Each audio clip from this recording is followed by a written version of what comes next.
24,000 श्लोक का यह अपार समुद्र है शिव महापुराण की कथा। 12 संहिताओं में इसको बांट दिया गया है और 24,000 श्लोक की इस अपार समुद्र में से आप और हम बैठकर केवल 1-2 मोती निकाल पाएंगे और उस मोती को भी अगर हमने अपने पास में रख लिया तो समझ लो कि हमारी जिंदगी सार्थक हो। ज्यादा हम नहीं निकाल पाए। शिव महापुराण में से मात्र 1-2 मोती 7 दिन की कथा में से हमको वो अनमोल मोती निकालना है। वो मोती हमारी जिंदगी की सार्थकता को उत्पन्न करे। और जिसने 2 मोती निकाल लिए उसका जीवन सार्थक।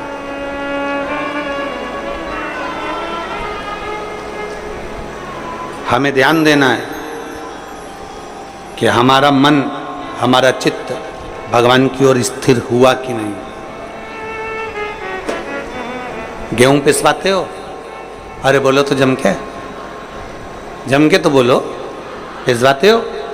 रोटी बनाते हो? खाते हो? गेहूं की पीसने की जो चक्की होती है ना, उसमें 2 पार्ट लगे होते हैं। एक पार्ट फिक्स और दूसरा पार्ट जम के बोलो घूमता रहता है। चक्की का जो एक पार्ट होता है वो एकदम फिक्स होता है, एकदम जमा हुआ होता है, दूसरा पार्ट घूमता रहता है, तब जाकर वो गेहूं चावल पिसाता है। और अगर दोनों पार्ट घूमने लगेंगे तो पिसाएगा क्या? नहीं। चक्की का एक पार्ट स्थिर है और दूसरा पार्ट घूम रहा है। उसी तरह इस शरीर के भी 2 पार्ट हैं, एक मन, दूसरा ये शरीर। शिव महापुराण की कथा कहती है मन को शंकर के चरणों में स्थिर रख लो और ये शरीर घूमने दो, परमात्मा को मिलने में देरी नहीं लग सकती। मन स्थिर रखो। हम मन को स्थिर नहीं रख पाते। हम मन को जिस दिन स्थिर रख लेंगे, हम मन को जिस दिन पकड़ लेंगे, हम जिस दिन मन को अब स्थिरता में लाकर खड़ा कर देंगे, जिस दिन हमने मन की स्थिरता को निश्चित कर दिया, जिस दिन हमने मन को स्थिर कर दिया, फिर ये शरीर कहीं पर भी जाए, ये शरीर कहीं पर भी पहुंचे, अगर मन स्थिर हो गया तो फिर शरीर भी इधर उधर नहीं जा सकता। मन की स्थिरता। किसी किसी घर में बच्चों को इतने अच्छे संस्कार दे दिए जाते हैं, किसी किसी घर में बच्चों को इतना अच्छा ज्ञान दे दिया जाता है कि बच्चा किसी के साथ भी रहे उसका मन कभी बिगड़ता नहीं।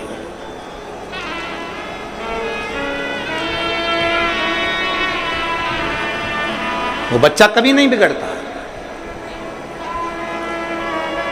कितनी सुंदर बात कही है।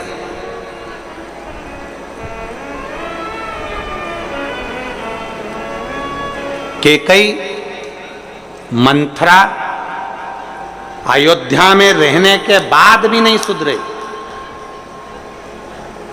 और वो विभीषण रावण की लंका में रहने के बाद भी बिगड़ा नहीं है। नहीं बिगड़ा।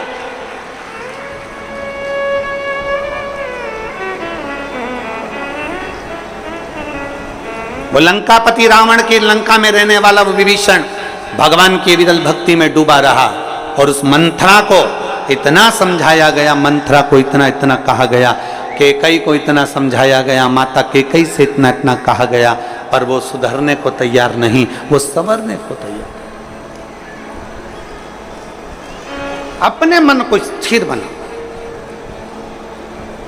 आपके बच्चों को बाल्यावस्था में जो संस्कार दिया जाए वो संस्कार इतना प्रबल होना चाहिए कि हमारे बच्चे, ये उसका शरीर, हमारे बच्चों का शरीर, हमारे बच्चे कहीं पर भी रहें, ये शरीर उसका कहीं पर भी रहे, मित्र कोई भी बने, दोस्त कोई भी बने, कहीं पर भी जाए, कहीं पर भी बैठे, किसी भी होटल में जाए, कहीं पर भी बैठे, पर तुम्हारे घर के संस्कार की मूलता इतनी प्रबल होना चाहिए, तुम्हारे बच्चों का मन इतना स्थिर होना चाहिए कि नहीं, मेरे पापा के संस्कार ऐसे हैं, मेरी मम्मी के संस्कार ऐसे हैं, मेरी महतारी के संस्कार ऐसे हैं, मेरे पिता के संस्कार ऐसे हैं, मैं अपने पिता को धोखा नहीं दे सकता, मैं अपनी माँ को धोखा नहीं दे सकती, मैं गलत जगह पर भटक नहीं सकती, मैं गलत जगह पर जा नहीं सकती। ये हमारे मन की स्थिरता बताती।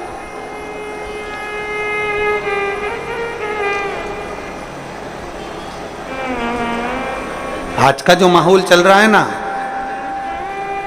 हे मेरी जीजियों और मेरे जितने जीजा बैठे हैं वो भी सावधानी से सुने। आज का जो माहौल चल रहा है, मोबाइल का नेटवर्क मालूम पड़ जाता है कि कहां है, मोबाइल का नेटवर्क मालूम पड़ जाता है कि कहां है, पर घर के बच्चों का नेटवर्क मालूम नहीं पड़ पाता कि वो कहां है। हमारे बेटे का नेटवर्क कहां चल रहा है, हमारी बेटी का नेटवर्क कहां चल रहा है, हमारी बेटा का नेटवर्क कहां तक है, हमारी बेटी का नेटवर्क कहां तक है, हमारे बच्चों का नेटवर्क कहां तक है, किसकी संगत में, कौन दोस्त, कौन सहेली कहां जा रही है, कहां ले जा रही है, कहां बैठ रही है।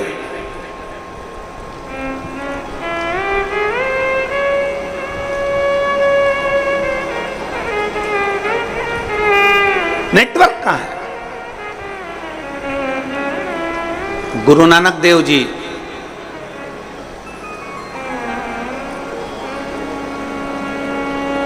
संतों के सिरमौर, गुरु नानक देव जी अपने शिष्य बाले से कहते हैं, बाले, एक व्यक्ति जो कर्म करता है, उस कर्म करने वाले व्यक्ति के ऊपर उस मालिक की दृष्टि हर पल रहती है, हर पल। जैसे आज की भाषा में कहें कि दुनिया के लोग कहीं पर भी रहें, वो सोचते हैं कि हमने जो करा वो परमात्मा ने नहीं देखा, हमने जो किया वो भगवान ने नहीं देखा। हम पुण्य करते हैं तो सारी दुनिया में डोंडी पीट देते हैं, और हम पाप करते हैं तो किसी से नहीं कहते, छुपा लेते हैं, उसको लगता है कि मैंने किसी से नहीं कहा। गुरु नानक देव जी कहते हैं, बाले, हमारे एक एक कर्म पर हमारे ईश्वर की, उस परमात्मा की दृष्टि हमेशा रहती है। मोबाइल का नेटवर्क मालूम पड़ सकता है कि कहां है, पर आज के बच्चों का नेटवर्क मालूम नहीं पड़ पाता कि बच्चे कहां हैं, किससे बात कर रहे हैं, मोबाइल में किससे चैटिंग कर रहे हैं, किससे बात की जा रही है, कौन है, कौन सहेली है, कौन दोस्त है, कौन व्यक्ति कैसा है, उसको नहीं मालूम पड़ता। मोबाइल का नेटवर्क मालूम पड़ जाएगा, पर बच्चों का नेटवर्क नहीं मालूम पड़ पाता। इसलिए निवेदन आप सबसे, शिव महापुराण कथा के माध्यम से जितने मेरे विश्व के पूरे संपूर्ण विश्व में बैठे हुए श्रोता भाई बहन जो शिव महापुराण की कथा को सुन रहे हैं, उनसे निवेदन है, सावन के महीने में अपने बच्चों के हाथ में एक लोटा जल पकड़ाओ और उसको भी शिवालय तक भेजो, जिससे उसका मन स्थिर होगा। शरीर भले घूमता जाए पर मन की स्थिरता बनना चाहिए। शरीर भले घूमे पर मन की स्थिरता हो, स्थिरता। मकान किसने बनाया? तुमने मेहनत कर कर। घर बनाया तुमने मेहनत कर कर, एक एक रुपया जोड़कर तुमने महल बनाया, नगर बसाया, मकान बनाया, घर बनाया, परिवार बनाया, पत्नी का half set, full set, sofa set, सब कुछ घर में लाकर दिया, डिनर सेट, सब कुछ दिया। उसके बाद भी मनुष्य अगर घर में अपसेट रहे तो ऐसे सेट का कोई मतलब नहीं। उसके बाद भी अगर अपसेट हो तो उसका कोई मतलब नहीं।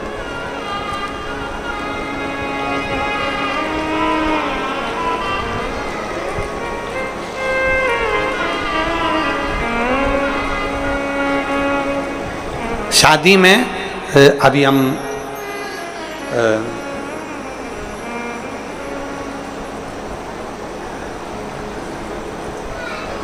बीच में कथा थी एक महाराष्ट्र में, तो हम एक शादी में गए, वो नहीं माने कि वो बेटी ने जिद कर ली कि नहीं, गुरुजी नहीं आएंगे तो मैं वरमाला नहीं डालूं, फेरे नहीं करूं, फिर हमको जाना पड़ा।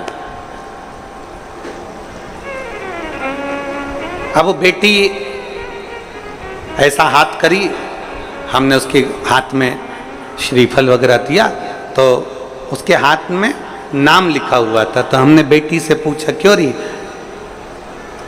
ये हाथ में नाम किसका लिखा है? तो बेटी ने कहा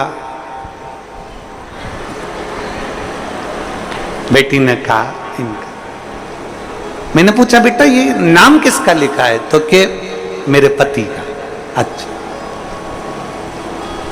तो हमने कहा कि ये तुमने हाथ पे नाम क्यों लिखवाया? तो वो बोली कि मैंने जब मेहंदी मंडवा रही थी तो मेरी जो चाची जी हैं वो बोली कि हाथ में अगर पति का नाम रहता है तो पति मुट्ठी में रहता है।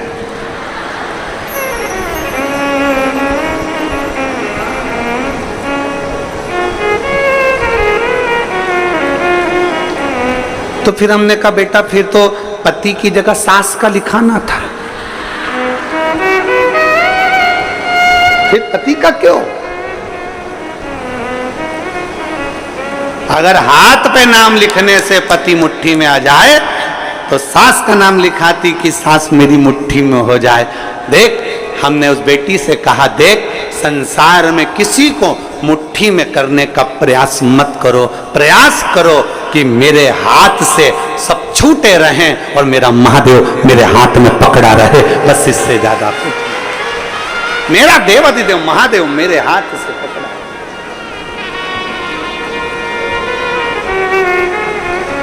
मेरा शिव मेरा बना रहा है, उससे ज्यादा मुझे कुछ नहीं चाहिए।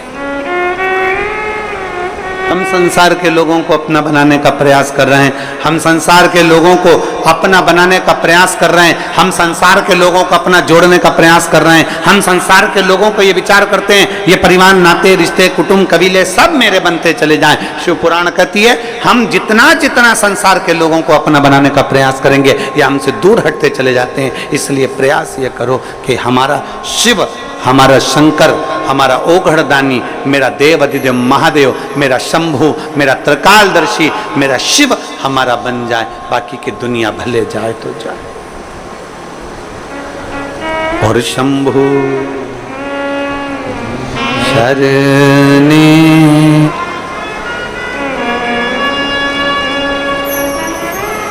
वो कावड़ देना।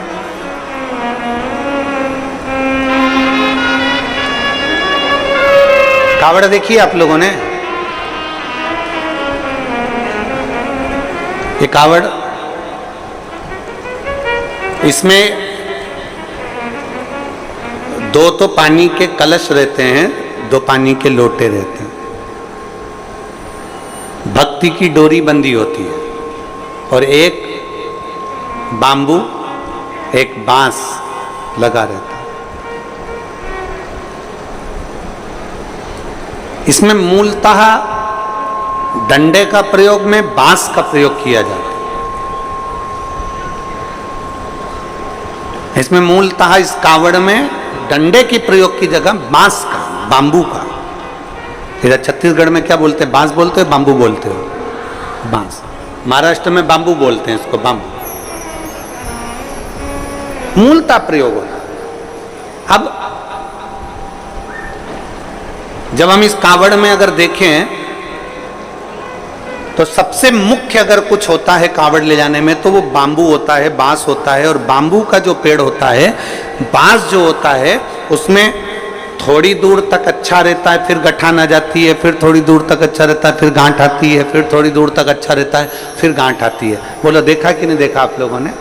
बांबू में जगह जगह पर गांठ आती रहती है और बांबू अंदर से पोला रहता है। कोई कोई बांबू, कोई कोई बांस ठोस भी होता, पर कितना भी ठोस हो बांस, उसके अंदर थोड़ा ना थोड़ा पोलापन रहता ही रहता।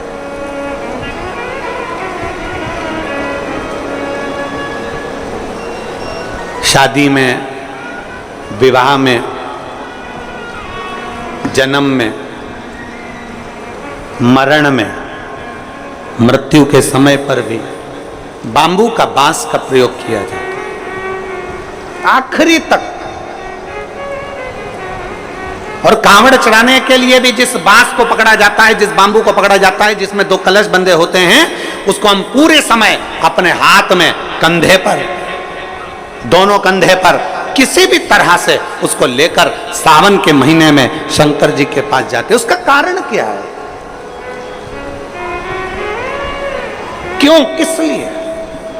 और बोलते बोलते जा रहे हैं, बोल बम बोल बम बोल बम बोल बम बोल बम बोल बम बोल बम, बोलते बोलते।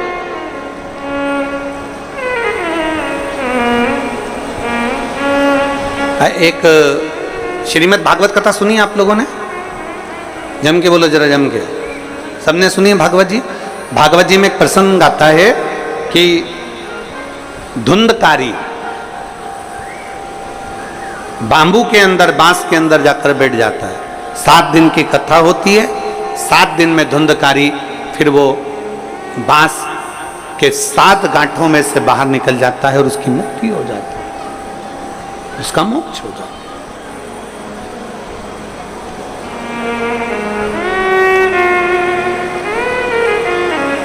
एक बांस कंधे पर लिया, 2 लोटे, 2 कलश उसमें बंधे, और उसको हमने पकड़कर बोल बम बोल बम बोल बम बोल बम बोलते बोलते बोलते बोलते चल।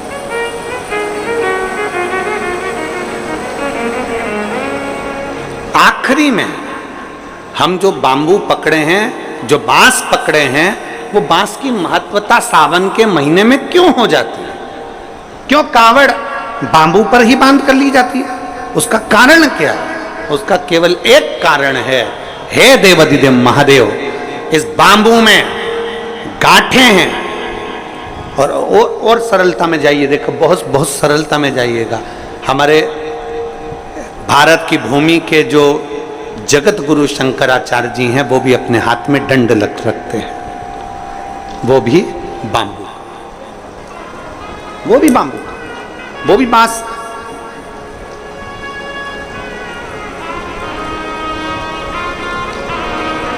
वो भी बांस का है। कंधे पर कावड़ ली और कावड़ लेकर जब हम चले, हम पकड़कर बोल बम बोलते बोलते जा रहे हैं, उस कावड़ के डंडे को पकड़े हैं और आखिरी में शिव जी के मंदिर में जाकर भगवान शंकर को जल अर्पित करते हैं। और जल अर्पित कर कर हम जब वापिस अपने भवन की ओर आते हैं तो देव अधिदेव महादेव के उस भाव में भगवान शंकर की भक्ति कहती है, शिव महापुराण की कथा कहती है। वो बांबू जिसमें बहुत सारी गांठें हैं, और वो गांठें स्वयं शिव शंकर की कथा कहती है। जिस समय पर हम दोनों हाथ में कावड़ के लोटों को लेकर, जल लेकर भगवान शिव को समर्पित करते हैं, 2 हाथ हमारे जल से भरे होते हैं और बांबू नीचे रह जाता है, उसी समय पर शिव कथा कहती है कि जैसे बांस की गांठें बहुत होती हैं और वो गांठ टूटती नहीं है, पर महादेव के चरणों में जैसे 2 लोटा जल पहुंचता है, हमारे जीवन की सारी गांठें टूटती चली जाती अपने आप। कई लोग छत्तीसगढ़ से, मालूम नहीं जाते कि नहीं जाते, हमें नहीं मालूम, पर देवघर, बाबा धाम, छत्तीसगढ़ से जाते हैं लोग बाग? हाथ उठाओ जरा, जाते हैं? अरे बहुत बढ़िया, रखो रखो, बहुत बढ़िया। देवघर जाते हैं, सुल्तानगंज से जल भरकर देवघर तक पैदल 150 किलोमीटर तक बाबा का नाम लेते लेते लेते लेते भगवान का भजन करते करते चले जाते। उसके दरवाजे तक पहुंच गए, जल महादेव पर चढ़ा कि नहीं चढ़ा वो मतलब नहीं है, वो मूलता नहीं है, पर आप भगवान के दरवाजे तक जब पहुंचते हो,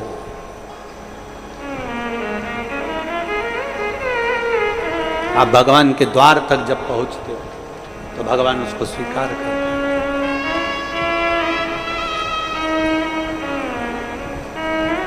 पहुंचते हैं हम उसके दरवाजे तक, जब पहुंचेंगे तो सुख का अनुभव अपने आप होगा, अपने।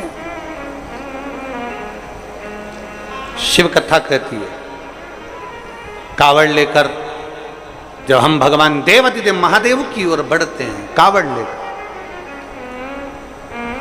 गांठें होती है वो गांठें खुल जाती है। कहते हैं शिव के नजदीक जैसे जैसे पहुंचते हैं वैसे वैसे हमारी जिंदगी की गांठें खुलती चली जाती। शिव महापुराण में एक देवराज नाम का ब्राह्मण है। महात्म में कथा थी, एक देवराज नाम का ब्राह्मण, ब्राह्मण कुल में जन्म जरूर ले लिया पर ब्राह्मण जैसा कर्म नहीं कर पाया।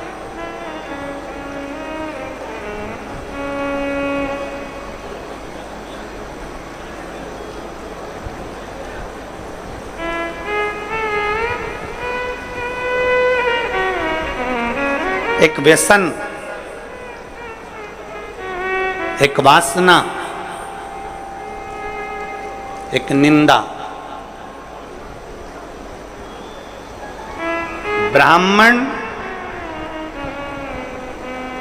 भले ब्राह्मण कर्म कर रहा है कि नहीं कर रहा है, शास्त्र पढ़ रहा है कि नहीं पढ़ रहा है, वेद पुराण पढ़ रहा है कि नहीं पढ़ रहा है, भगवत भजन कर रहा है कि नहीं कर रहा, मूल वो नहीं है। व्यसन, वासना और निंदा। ब्राह्मण अगर ये तीन चीजों से दूर है, कौन कौन सी तीन चीजें जम के बोलो जरा। पहले नंबर पर है व्यसन। कोई गलत व्यसन में तो नहीं पड़ा है, मांस मदिरा गलत चीज, कोई बहुत मालूम पड़े व्यसन में डूबा रहता हो तो ऐसा ब्राह्मण की मूलता नहीं। व्यसन, वासना, पर स्त्री को मां के तुल्य देखे, पर कन्या को बेटी के तुल्य देखे, उसके नेत्रों में कहीं वासना ना हो। एक व्यसन, दूसरा वासना और तीसरे नंबर पर है निंदा। अगर कोई ब्राह्मण के कुल में जन्मा है और वो निंदा से दूर है, बुराई से दूर है, किसी की निंदा नहीं करता, किसी के लिए अपशब्द नहीं बोलता, वो ये मान लेता है कि ये संपूर्ण ब्रह्मांड, संपूर्ण सृष्टि उस परमात्मा ने रची है, इसमें अच्छे लोग भी हैं तो बुरे लोग भी हैं, तो निंदा करने से कौन सा लाभ मिलेगा। तीन चीजें अगर ब्राह्मण के पास में है, एक व्यसन से दूर, दूसरा वासना से दूर, तीसरा निंदा से दूर अगर कोई ब्राह्मण है तो समझ लेना वो सारे वेद और पुराण का शास्त्री है, वो मर्मज्ञ।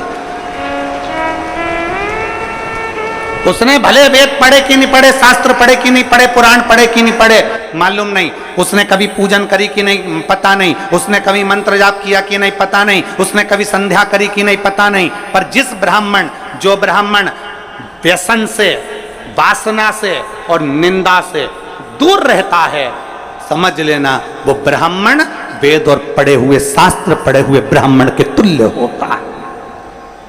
व्यसन से दूर रहे, वासना से दूर रहे और निंदा से दूर।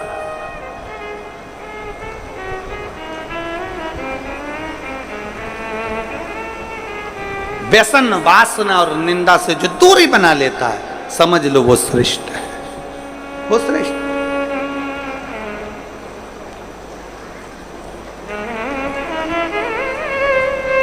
आज के जमाने में हम किसी से भी कह देते हैं, महाराज जी आशीर्वाद तो दे दो। अगर चतुर महाराज होगा, चतुर होगा तो वो कह देगा मेरे आशीर्वाद से क्या करना तुम्हें। अगर आशीर्वाद लेना है तो अपने घर के बुजुर्गों का, माता पिता का और परमात्मा का आशीर्वाद लेते रहो, जिंदगी सार्थक हो जाए।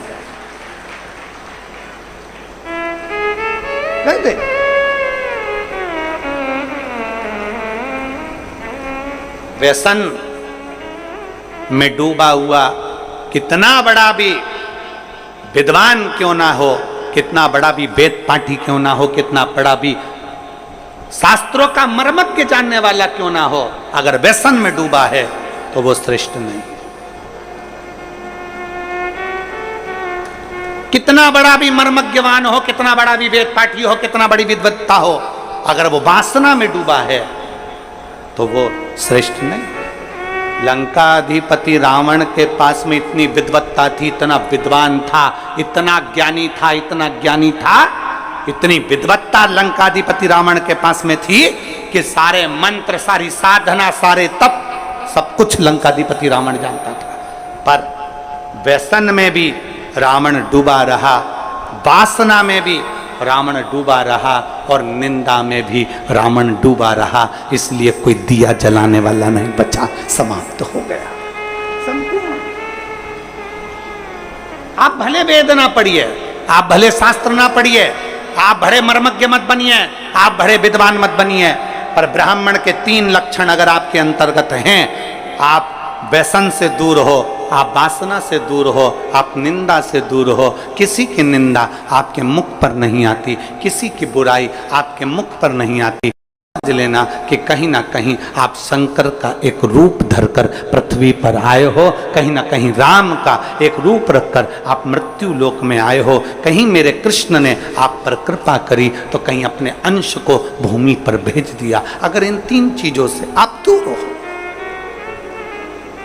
आपकी भक्ति, आपका विश्वास, आपकी दृढ़ता, बराबर। एक पत्र है,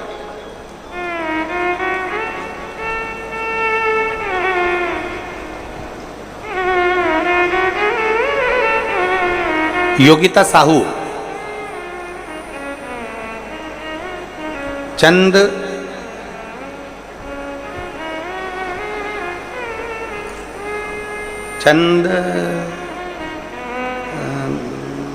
खुरी लिखा है कि बुरी लिखा है वो पता नहीं है, हम चैनल पे दिखा देते हैं, तुम खुद पढ़ लेना और तुम समझ जाना कि यही लिखा है, ठीक है। कैमरे वाले भैया जरा आओ तो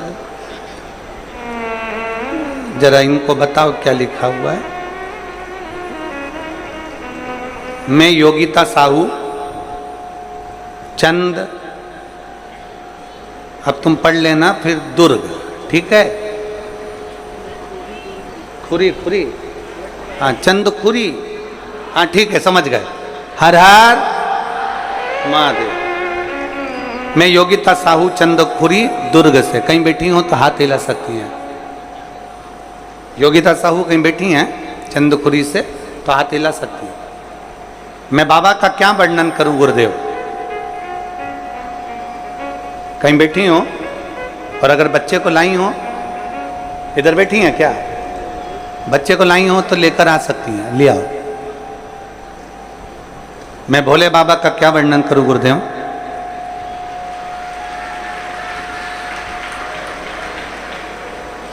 मेरे यहाँ शादी के हमने 1 साल, 2 साल, 3 साल, 4 साल, 5 साल, 6 साल, 7 साल, 8 साल तक इंतजार करते रहे बच्चे का कि बच्चा होगा, संतान होगी, पर संतान का सुख नहीं हुआ गुरुदेव।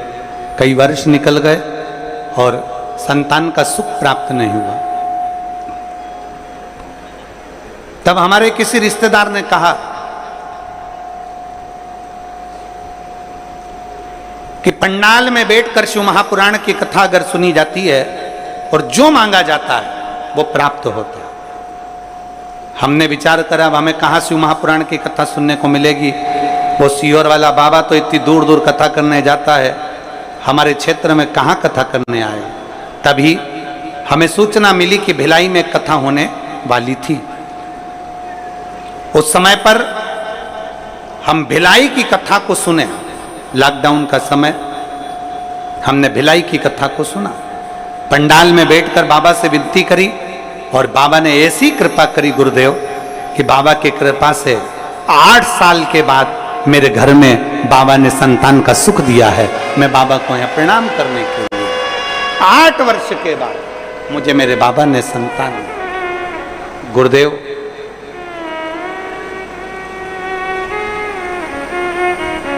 एक बात कहना चाहती हूं,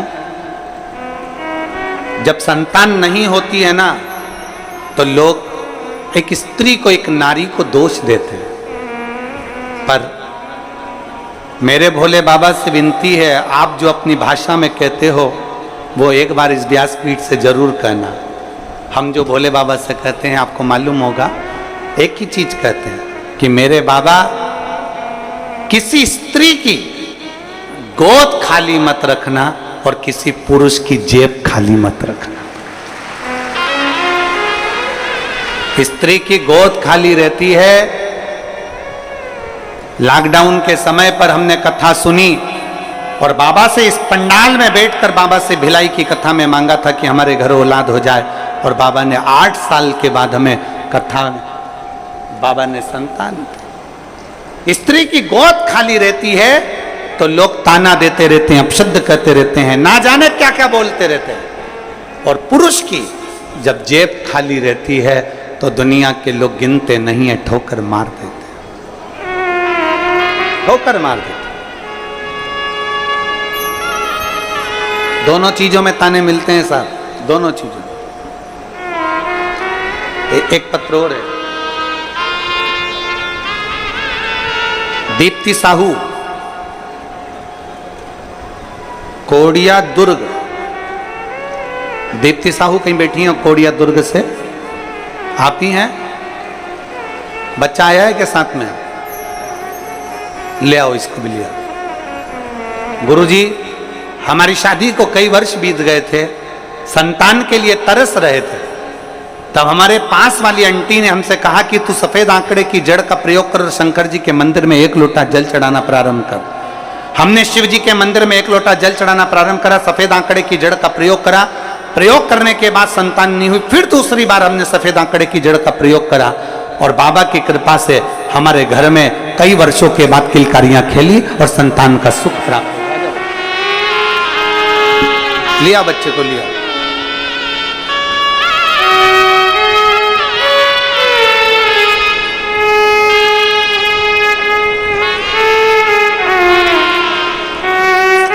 प्रणाम करो, प्रणाम करो।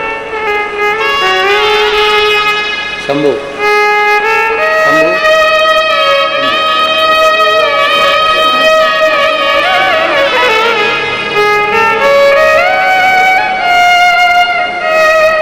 खुश हो, प्रसन्न हो। अब रोने का नहीं, अब खुश होने का।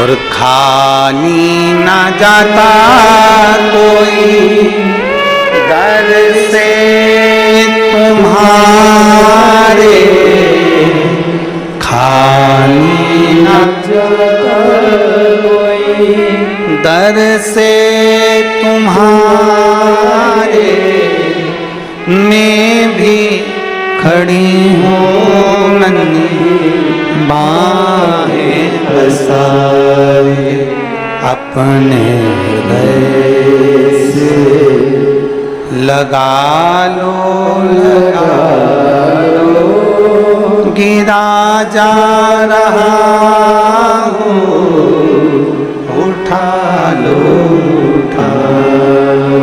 भोले अपने दर से अब तो ना टालो, गिरी जा रही हो, उठा लो, उठा लो।